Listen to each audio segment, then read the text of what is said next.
Hello students, have a nice day. In previous video, I have explained, I have motivated my students how to translate Hindi sentences into English. ये मन में बच्चे को भ्रम लगता है, भय लगता है कि ट्रांसलेशन वह विधा है कि जिससे आप अंग्रेजी में कमांड ला सकते हैं और आप किसी भी टॉपिक को छोटे छोटे सेंटेंस बना करके लिख सकते हैं, क्लियर कर सकते हैं। चाहे लॉन्ग आंसर बनाना हो, चाहे शॉर्ट आंसर बनाना हो, ऐसे लिखना हो, एप्लीकेशन लिखना हो, इंग्लिश की कोई भी विधा है जो ट्रांसलेशन पर डिपेंड करती है। कल मैंने प्रेजेंट इंडेफिनिट को बताया था, आज मैं आपको पास्ट इंडेफिनिट बताऊंगा। नाम है पास्ट इंडेफिनिट टेंस। पास्ट माने भूतकाल, इंडेफिनिट माने अनिश्चित और टेंस माने कोई समय, भूत अनिश्चित समय। इसकी सीधी सी पहचान है इस काल के हिंदी वाक्यों के अंत में ता था, ते थे, ती थी, आया, आई, गई ऐसे शब्दों का प्रयोग होता है। ये सबसे सरल टेंस है क्योंकि इसमें हम लोग जो करते हैं ट्रांसलेशन हम करते हैं, we try to translate the sentences of past indefinite to English, then हम देखते हैं कि सभी कर्ताओं के साथ। अभी मैंने आपको प्रेजेंट में बताया था कि सिंगुलर प्लूरल है, पर यहाँ से कोई बात नहीं है। सभी कर्ताओं के साथ वर्ब की सेकंड फॉर्म का प्रयोग होता है। बात समझ में आ रही होगी। हम जब ट्रांसलेशन करते हैं पास्ट इंडेफिनिट टेंस के वाक्यों को, तो सभी कर्ताओं के साथ वर्ब की सेकंड फॉर्म का प्रयोग करते हैं। इसके बाद जैसे मैं स्कूल जाता था, आई वेंट टू स्कूल, मैं स्कूल गया, आई वेंट टू स्कूल, वे स्कूल गए, दे वेंट टू स्कूल, वह स्कूल गया, he went to school. There is not any kind of change in verb, form of the verb. आप verb में कोई परिवर्तन कर ही नहीं सकते। वह स्कूल, हाँ थोड़ा सा ही जरूर है, अगर कहीं पर हैबिचुअल फैक्ट आ रहा है आपको। वह स्कूल जाया करता था, जाया करता था, अब नहीं जाता है। वह मंदिर जाया करती थी, तो हम यहाँ यूज टू या वुड का प्रयोग करते हैं, मैं इसमें यूज टू का प्रयोग करते हैं। She used to go to temple या she would go to temple. अब ऐसी आदत है जो कि अब वर्तमान में नहीं हो रही, तो हम वहाँ पर थोड़ा सा यूज टू का प्रयोग करेंगे।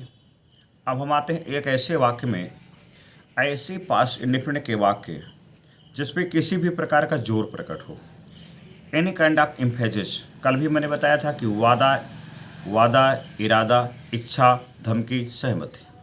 अगर किसी वाक्य में ये 4-5 चीज़ें हैं तो हम क्या करेंगे, सीधे से उसको सब्जेक्ट के बाद हेल्पिंग वर्ब डिड लगाएंगे और वर्ब की फर्स्ट फॉर्म का प्रयोग करेंगे। जैसे उसने मुझे गाली अवश्य दी थी, सेंटेंस है उसने मुझे गाली अवश्य दी थी, तो ही डिड अब्यूज मी। आप यहाँ सर्टेनली वगैरह नहीं लगाएंगे, आप यहाँ और कुछ अपना दिमाग नहीं लगाएंगे। दिमाग ये लगाएंगे कि subject plus did plus verb की first form, he did abuse me. वह दिल्ली अवश्य गया था, he did go to Delhi. वह स्कूल अवश्य गया था, he did go to college. School जो भी लगाएंगे। अब हम बात आते हैं नेगेटिव को। नेगेटिव वाक्यों का अनुवाद करते समय ऐसे नकारात्मक वाक्य जिनमें नॉट का प्रयोग है, हम डिड नॉट प्लस वर्ब की फर्स्ट फॉर्म का प्रयोग करते हैं। जितने सब्जेक्ट हैं सबके साथ डिड नॉट और वर्ब की फर्स्ट फॉर्म का प्रयोग होता है। यहाँ पर दूसरी कोई हेल्पिंग वर्ब है नहीं, इसलिए मैंने कहा कि दुनिया का सबसे, या जितने इंग्लिश ग्रामर है, ट्रांसलेशन है, सबसे सरल ट्रांसलेशन यही है, क्योंकि हमें सभी कर्ताओं के साथ एक जैसा व्यवहार करना पड़ता है। मैंने खाना नहीं खाया था, I did not take my food, I did not eat my food. उसने चाय नहीं पी थी, he did not take tea, he did not take tea. आप ड्रिंक नहीं कर सकते यहाँ पर, क्योंकि किसी मुँह खोलो और पानी पूरा चाय नहीं डाल दोगे कि सीधा चला जाएगा, तो ऐसी कोई बात नहीं है। He did not take tea आएगा। और इसके बाद वे, उन्होंने चाय नहीं पी थी, they did not take tea. वे स्कूल नहीं गए थे, they did not go to college, they school. ऐसे नेगेटिव हम इसको बनाएंगे। दूसरी विधा आती है, यदि किसी भी वाक्य में कभी नहीं का प्रयोग है, यदि किसी वाक्य में कभी नहीं का प्रयोग है, तो हम कभी नहीं के लिए नेवर का प्रयोग करते हैं।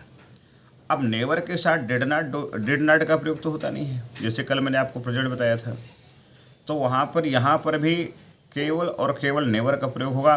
सभी कर्ताओं के साथ नेवर का प्रयोग करेंगे। हाँ, ये जरूर है कि हम नेवर के साथ वर्ब की सेकंड फॉर्म का प्रयोग करेंगे। अभी तक हम डिड नॉट के साथ वर्ब की फर्स्ट फॉर्म का प्रयोग कर रहे थे, अब हम नेवर के साथ वर्ब की सेकंड फॉर्म का प्रयोग करेंगे और फिर हम सीधे वाक्य को जोड़े। जैसे वो है, उसने झूठ कभी नहीं बोला, ही नेवर टोल्ड ए लाई। मैंने झूठ कभी नहीं बोला, आई नेवर टोल्ड ए लाई। मैं स्कूल कभी नहीं गया, I never went to school.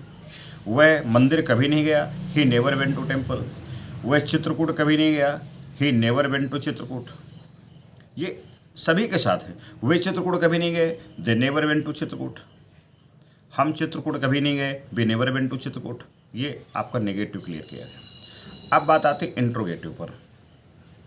ऐसे इंट्रोगेटिव के वाक्य, प्रश्नवाचक वाक्य आपके संदर्भ के इंट्रोगेटिव दो प्रकार के होते हैं, टाइप 1, टाइप 2। टाइप 1 मतलब जिसके शुरू में क्या का प्रयोग हो, तो उनको हम टाइप 1 के तहत रखते हैं। जैसे क्या वह दिल्ली गया था, क्या वह दिल्ली गया था, क्या वह दिल्ली जाता था, क्या वह अपना पाठ याद करता था। ये तो एन का अनुवाद करते समय हम सबसे पहले हेल्पिंग वर्ब जो पास्ट इंडेफिनिट की डिड का प्रयोग करेंगे, इसके बाद सब्जेक्ट, और फिर अगर नाट है तो जो जैसा सिस्टम बनेगा। तो क्या वह स्कूल जाता था, did he go to school. इसी पर नाट अगर आ रहा है, क्या वह स्कूल नहीं जाता था, did he not go to school. यहाँ पर नाट का स्थान तीसरा है, डिड हेल्पिंग वर्ब सब्जेक्ट और नाट तीसरे पे आ गया। आप नेगेटिव पे देख रहे थे, वो स्कूल नहीं गया था, he did not go to school, वहाँ पर भी तीसरा स्थान था, अभी तीसरा ही नाट का स्थान चलेगा। अब हम स्कूल नहीं गए थे, क्या हम स्कूल नहीं गए थे, did we not go to school. क्या हमने अपना पाठ याद नहीं किया था, did we not learn our lesson. क्या उन्होंने क्रिकेट नहीं खेला था, did they not play cricket. ये बहुत छोटे छोटे वाक्य हैं जिनको सीख करके आप बड़े वाक्य बना सकते हैं, ट्रांसलेशन आप कर सकते हैं। आप कभी भी पैसेज करने जा रहे हैं, आप भ्रमित मत होइए, ये छोटे छोटे ट्रांसलेशन आपकी हेल्प करते हैं। सम बहुत ही टिनी ट्रांसलेशंस हैं जिनके कारण आप जो है बड़े बड़े पैसेज हल कर सकते हैं। इसके बाद नंबर 2 पे हम जो आते हैं, सबसे बड़ी बात नंबर 2 की है कि ऐसे प्रश्नवाचक वाक्य जिनके बीच में प्रश्नसूचक शब्द का प्रयोग हो, व्हेन, व्हाई, व्हाट, वेयर जो भी है उसका प्रयोग हो, कब, कहाँ, कैसे आदि का प्रयोग हो। तो हम when we trying to translate this sentence into English, तो हम करते क्या है कि सबसे पहले उस प्रश्नसूचक शब्द की अंग्रेजी लाते हैं, जिसको हम WH कहते हैं इंग्लिश ग्रामर की भाषा में। WH का हमने प्रयोग किया, इसके बाद फिर हम क्या करते हैं, सीधा हेल्पिंग वर्ब का प्रयोग करते हैं, फिर सब्जेक्ट लेके आते हैं और फिर वर्ब की जो फर्स्ट फॉर्म वही आएगी, फिर ऑब्जेक्ट, फिर क्वेश्चन मार्क जो रहेगी। ये क्वेश्चन मार्क की गलती हम जरूर करते हैं। अगर क्वेश्चन मार्क अगर नहीं लगे तो पूरा सेंटेंस आपका गलत है। जैसे वह कहाँ रहता था, where did he live. Sentence आपके पास आया, व्हेयर डिड ही लिव, वह कहाँ रहता था। वह कहाँ रहती थी, where did she live. Question mark जरूर लगेगा। क्या तुमने क्या खाया, या तुमने क्या खाया था, व्हाट डिड यू ईट, सीधा सा गया। और तुम स्कूल कब गए थे, when did you go to college. ये छोटा छोटा सेंटेंस आपको मिलेगा और इसी से आप इसको बनाएंगे। तुम उसका पता क्यों नहीं जानते थे, ये नेगेटिव है। Why did you not know her address, या why did not know his address. वैसे भी हमको जब बताया जाता है कि अगर डाउट ऑफ टेंस है तो प्रेजेंट, डाउट ऑफ जेंडर है तो पुल्लिंग, डाउट ऑफ सब्जेक्ट है तो इट, जो जैसा है उसको हम देखने का प्रयास करेंगे। अब ये WH आपका कंप्लीट हुआ। अब बात आती हु के लिए। हु माने कौन, कौन माने क्वेश्चन वर्ड, कोई व्यक्ति, और प्रोनाउन के तहत आएगा। जैसे राम ने तुम्हें बुलाया था, तो राम कॉल्ड यू आएगा। इसी प्रकार हु के साथ किसी हेल्पिंग वर्ब का हम प्रयोग नहीं करते हैं। किसने तुम्हें बुलाया था, कौन तुम्हें बुलाया था, हु कॉल्ड यू। किसने तुम्हें बुलाया था, हु कॉल्ड यू। कौन तुम्हें नहीं बुलाया था, अब यहाँ पर आएगा, यहाँ पर हु के साथ नेगेटिव में आएगा, who did not call you. ये एक बहुत छोटा सा नियम है। ऐसा किसने कहा था, हु सेड सो। ऐसा किसने नहीं कहा था, हु डिड नॉट से सो। छोटा सेंटेंस है, याद करने का सेंटेंस है। ये इतना ही इंट्रोगेटिव है, बाकी कुछ नहीं है। छोटे छोटे सेंटेंस बना करके हम इसको सीख सकते हैं। इस वीडियो के लिए आज के लिए इतना ही। I have explained past indefinite tense well. I have tried to explain past indefinite. If you like my video, please like and share and please comment. That's all for this video.